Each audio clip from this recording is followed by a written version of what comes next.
সকল প্রতিকূলতা জয় করে মেহেরপুরের প্রত্যন্ত অঞ্চলের এক তরুণ মঞ্জুরুল আলম হয়ে উঠেছেন মিক্সড মার্শাল আর্টের এক অন্যতম তারকা। দেশে ও বিদেশের মাটিতে জিতেছেন একাধিক স্বর্ণপদক।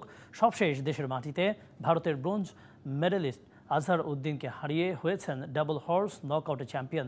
এখন স্বপ্ন দেখছেন ওয়ার্ল্ড চ্যাম্পিয়নশিপে নাম লেখানোর। আত্মরক্ষার কৌশল মার্শাল আর্ট একটি গুরুমুখী ক্রীড়া। মেহেরপুরের সীমান্তবর্তী গ্রামের মঞ্জুরুল আলম বিশ্বাস সেই কৌশল রপ্ত করেছেন ইউটিউব দেখে। দীক্ষা নেননি কোনো প্রশিক্ষকের কাছ থেকে। দেশ ও বিদেশের মাটিতে জিতেছেন 7টি চ্যাম্পিয়নশিপ।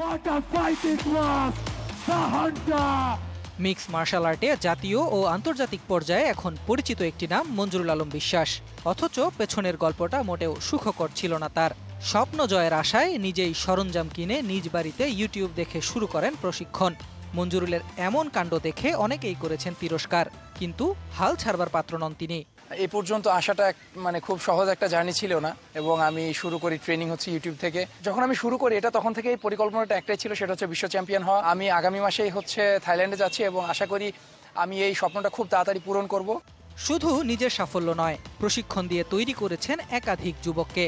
তার প্রশিক্ষণে বন্ধু হুসাইন কবির ভারত ও দেশের মাটিতে জিতেছেন স্বর্ণপদক। শুরুতে আমি যখন মঞ্জুরকে দেখে অনুপ্রাণিত হই, তখন ওর সাথে আমি ট্রেনিংয়ে লেগে পড়ি। এখান থেকে মঞ্জুর দেশের সর্বোচ্চ চূড়ায় পৌঁছাবে, পাশাপাশি আমরাও তার পাশাপাশি ওয়ার্ল্ড চ্যাম্পিয়ন হব, কোনো সন্দেহ নেই।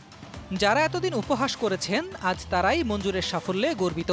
ছেলের খেলা দেখে সবসময় দুশ্চিন্তায় থাকেন মা বাবা। তারপরও ছেলের এমন অর্জনে খুশি তারা। বেশ খুশি হয়েছি, ছেলে আরো ভালো হোক। এখন ভালোই লাগছে, আমার ছেলের সাফল্য দেখে সামনে দেখছি, দেশের একটা গর্ব মনে হচ্ছে এখন। এখানেই থেমে থাকতে চান না মঞ্জুরুল আলম। লাল সবুজের পতাকা উড়াতে চান আন্তর্জাতিক পরিমণ্ডলে, ছিনিয়ে আনতে চান বিশ্ব চ্যাম্পিয়নের মুকুট। দেশের এবং দেশের মানুষজনের সম্মান এবং পতাকাকে সফলতা সর্বোচ্চ চূড়ায় নিয়ে যাবেন ইনশাআল্লাহ। Desk report, DBC news.